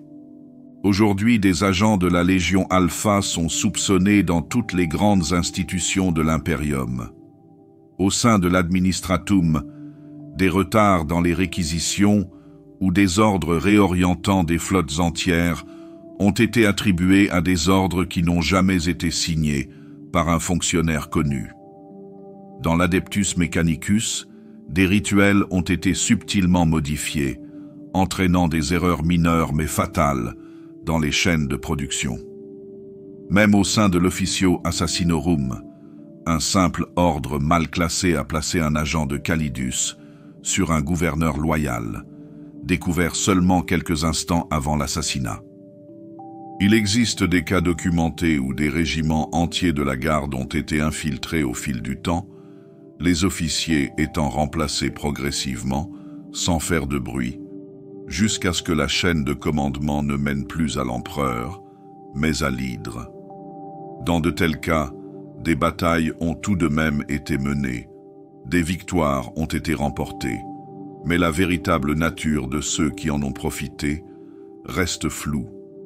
Dans un cas tristement célèbre sur Kistanfi, une cellule de la Légion Alpha a été intégrée au sein du haut commandement du PDF pendant plus de 20 ans. Lorsqu'une flotte tyrannide est arrivée, elle a orchestré une défense si efficace qu'elle est devenue une étude de cas dans la Schola Progenium. Le monde a été sauvé. Les citoyens ont élevé les défenseurs au rang de saints. Ce n'est que des années plus tard, lorsque les scribes de l'inquisiteur examinèrent les journaux de bord, qu'ils remarquèrent des anomalies, des transmissions supprimées, des rapports de pertes modifiés et des signes subtils indiquant que la flotte tyrannide avait été attirée intentionnellement sur Kistanfé. La Légion s'est servie d'une invasion de Xénos comme d'un outil. Les défenseurs se sont vraiment battus. Et pourtant, l'Hydra regardait. Ces actes ne se limitent pas au sabotage. La Légion Alpha a, dans de nombreux cas, sauvé des biens impériaux. Des colonies entières ont été épargnées par des soulèvements du chaos grâce à des mains invisibles. Des forces de frappe de l'Inquisiteur ont été retirées de missions vouées à l'échec par des transmetteurs inconnus. Même des chapitres de Space Marines ont reçu des renforts de dernière minute de vaisseaux non enregistrés, ne portant aucune marque, mais dont les tactiques correspondaient aux signatures d'Alpha Légion. Ils arrivent, ils interviennent, ils disparaissent. Ces actes brouillent la frontière entre l'ennemi et l'allié. Ils suscitent des questions. Pourquoi sauver ce que l'on cherche à saper? Pourquoi sauver ce que l'on veut détruire? La réponse se trouve dans leur philosophie. La Légion Alpha n'envisage pas la guerre de manière binaire. Leur doctrine n'est pas axée sur les camps, mais sur les résultats. Pour eux, les actions sont des outils, les apparences, des masques. Si la préservation d'un monde impérial renforce leur stratégie profonde, ils agiront sans hésitation. Si la destruction d'un monde impérial sème les graines d'une perturbation à plus long terme, c'est ce qu'ils feront à la place. Parfois, ils se contentent d'observer. Les archives du Segmentum Obscurus font état d'une révolte mineure de l'ecclésiarchie réprimée par les arbitres locaux qui ont ensuite signalé la présence d'éclaireurs en armure verte dans les souterrains, sans jamais s'engager, sans jamais parler, mais en observant. Lorsque les arbitres sont retournés enquêter, ils n'ont trouvé que des voxerigs vides et des symboles d'hydre gravés sous les décombres. La Légion Alpha teste les systèmes. Elle repousse les faiblesses. Elle plante des agents non pas en vue d'un gain immédiat, mais pour leur potentiel. Elle peut intégrer un agent dans la structure de commandement de la marine impériale pendant 30 ans sans jamais l'activer. Cet agent peut vivre, se marier, élever des enfants, pour ensuite envoyer un seul message au bon moment et plonger un sous-secteur dans le chaos. Pourtant, le résultat le plus dangereux de leur infiltration n'est pas le sabotage, c'est le doute. Lorsqu'un monde soupçonne une infiltration, il commence à s'effilocher de l'intérieur. La confiance s'érode. Les ordres sont remis en question. La paranoïa s'installe. Les régiments se fracturent, les chaînes de commandement se dissolvent, et l'Inquisition s'ensuit. La Légion Alpha n'a pas toujours besoin de frapper. Il lui suffit de suggérer, de laisser derrière elle un symbole, de permettre à une rumeur de prendre racine. Parfois, cela suffit. Dans cet environnement, la loyauté devient une énigme. Un agent intégré depuis des décennies croit-il toujours à la cause de la Légion ou a-t-il adopté les valeurs de ceux parmi lesquels il vit? Que se passe-t-il lorsqu'un espion fait partie du monde qu'il était censé détruire? Quand le masque devient un visage, la Légion Alpha s'en moque. Le plan se poursuit. Un masque tombe, un autre se lève. Une identité se dissout, une autre est assumée. Il ne s'agit pas du soldat, il s'agit de la stratégie. Et cette stratégie reste simple. Personne ne peut vaincre ce qu'il ne peut comprendre.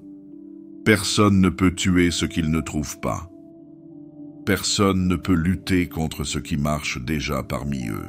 Dans les voûtes scellées de l'Inquisition et les tomes cryptiques de certains érudits radicaux, il existe une idée hérétique, exprimée uniquement dans les marges des textes sanctionnés et cryptés sous une centaine de couches de code. Elle suggère que la Légion Alpha, bien que qualifiée de traître, ne s'est peut-être pas du tout retournée contre l'empereur. Ils ont pu se retourner contre l'Imperium et continuer à servir l'humanité. Il s'agit d'une distinction subtile, mais profonde. L'impérium, après tout, n'est pas l'empereur. C'est son héritage, déformé par 10 000 ans de bureaucratie, de culte et de paranoïa. Ce qu'il voulait pour l'humanité, l'unité, la connaissance, la survie, est depuis longtemps devenu une relique, enterrée sous les dogmes et la stagnation. S'opposer à l'impérium n'est donc pas nécessairement s'opposer à la volonté de l'empereur. Pour certains, c'est peut-être l'honorer. C'est le fondement de ce que l'on appelle l'hypothèse alpharienne, une théorie radicale qui s'appuie sur des fragments philosophiques et des communications interceptées attribuées à des agents de la Légion Alpha. L'hypothèse propose qu'Alpharius et Omégon, après s'être vus montrer l'avenir potentiel de la galaxie par la cabale extraterrestre, n'ont pas trahi l'empereur en esprit, mais ont choisi la voie de la damnation nécessaire pour préserver l'espèce qu'il aimait.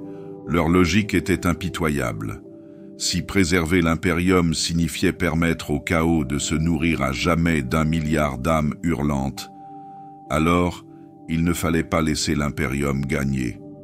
Mieux valait le démolir, le laisser brûler et construire quelque chose de meilleur à partir de ses cendres, quelque chose qui ne soit pas soumis au culte divin, à l'influence démoniaque ou à l'obéissance aveugle. Pour cela, ils doivent devenir des monstres. Dans cette lecture, la trahison de la Légion Alpha n'était pas une rébellion, mais un martyre.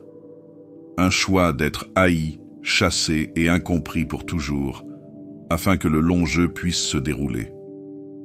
On se souviendrait d'eux comme des traîtres, même par ceux qu'ils servaient. Ils ne révéleront jamais leur plan. Cela reviendrait à l'invalider. Ils ne pouvaient fonctionner que si l'on croyait à une trahison. Des murmures de cette théorie émergent encore et encore dans des fragments curieux. Une transmission interceptée lors de la 13e croisade noire contenait une phrase répétée sur plusieurs zones de combat. L'hydre perdure, car le jardin doit grandir. Certains interprètent cette phrase comme une référence au chaos. D'autres, plus prudents, y voient une déclaration de culture, de préparation d'un terrain fertile pour un avenir au-delà de la longue guerre. Dans les écrits de l'inquisiteur Damaris Vol, excommunié et exécuté pour sédition, un passage décrit une force de frappe de la Légion Alpha qui a détruit un culte warp et qui, au lieu de disparaître, est resté pour reconstruire l'agricolonie dévastée. Pas d'identification, pas de drapeau, juste des travailleurs silencieux en armure à écailles, partant à l'aube sans un mot. A demandé Vol dans ses dernières notes. Et s'ils croyaient être les derniers fils loyaux, que leur masque n'est pas une tromperie, mais une protection, de nous contre la vérité et de la vérité contre nous. Les bibliothécaires et les scribes d'autres chapitres ont noté des références de la Légion Alpha aux rêves de l'empereur dans des documents volés, jamais accompagnés d'éloges de l'impérium lui-même. L'implication est claire. La loyauté n'est pas envers la machine bureaucratique, mais envers l'homme qui a imaginé quelque chose de meilleur. Pourtant, cette possibilité terrifie autant qu'elle fascine. Si c'est vrai, cela signifie que des guerriers se battent au cœur de l'impérium, le désassemblant non pas par haine, mais pour l'épargner de lui-même. Cela signifierait que les plus grands traîtres de l'hérésie ne sont pas des agents du chaos, mais peut-être les seuls à avoir refusé de s'agenouiller devant un dieu, un trône ou un héritage. Il s'agit d'une théorie qui ne peut être prouvée, et si elle le pouvait, elle détruirait probablement le peu d'unité qui subsiste entre les étoiles. La question reste donc posée, sans réponse. Servent-ils toujours l'empereur? Ou ont-ils dépassé sa vision? Peut-être que la Légion Alpha ne se bat plus pour la loyauté, la rébellion ou même la survie. Peut-être se battent-ils pour un avenir que personne d'autre n'ose imaginer. Un avenir où la vérité n'exige pas la foi et où la loyauté n'exige pas l'aveuglement. L'hydre, mythe antique, bête à plusieurs têtes, impossible à tuer. Il suffit de couper une tête pour que deux repoussent. Dans la Légion Alpha, le symbole n'est pas une simple fleur héraldique. C'est une identité, un credo et surtout un avertissement. Comprendre la Légion Alpha, c'est embrasser la contradiction. C'est la légion des opposés, de la confusion délibérée, des vérités superposées à des mensonges, superposés à des silences. Elle ne se contente pas de combattre ses ennemis, elle défait leurs certitudes.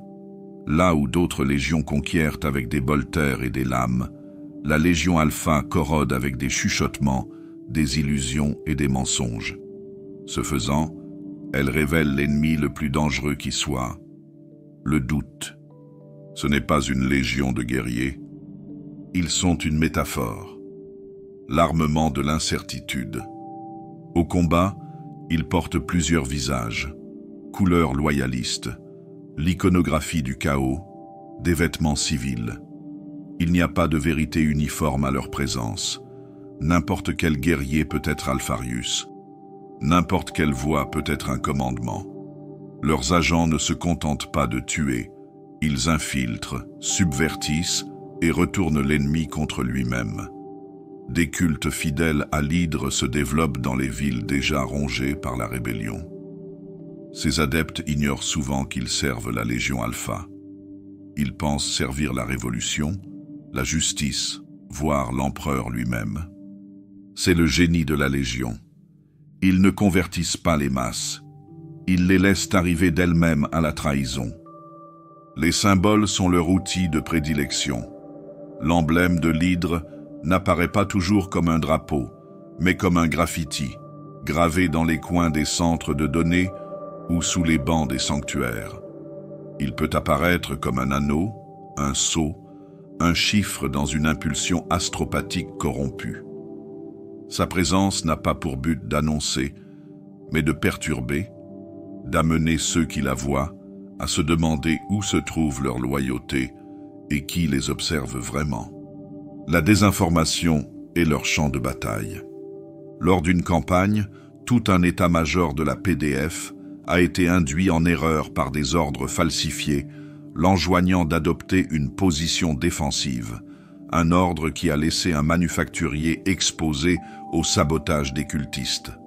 Aucun guerrier de la Légion Alpha n'a été vu, aucun n'a été capturé.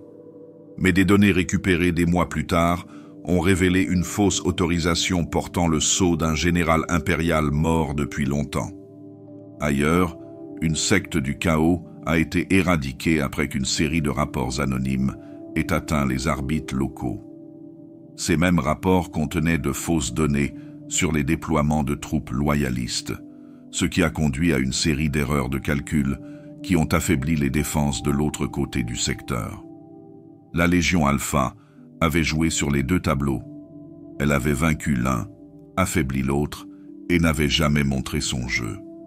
Elles ne sont pas liées au chaos comme le sont les autres légions de traîtres.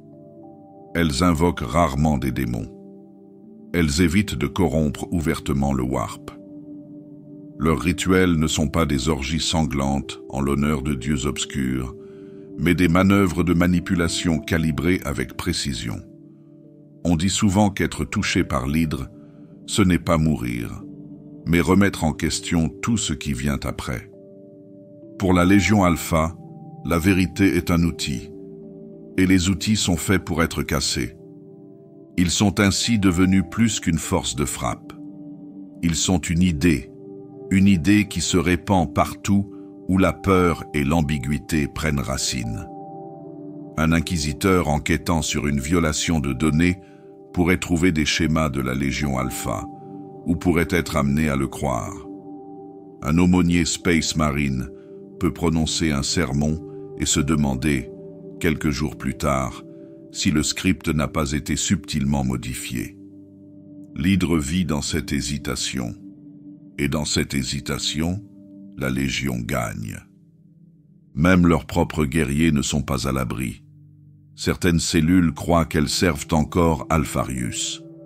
D'autres pensent que la Légion n'a pas de chef, mais seulement une mission. Certains travaillent pour la vision du maître de guerre. D'autres travaillent activement à son démantèlement. Ils sont fracturés de par leur conception, contradictoires dans leur loyauté, unifiés dans leur seul but, la perturbation.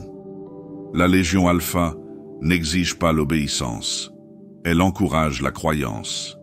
La croyance sous la forme qui convient à la mission, la foi dans le secret, la loyauté envers l'ambiguïté.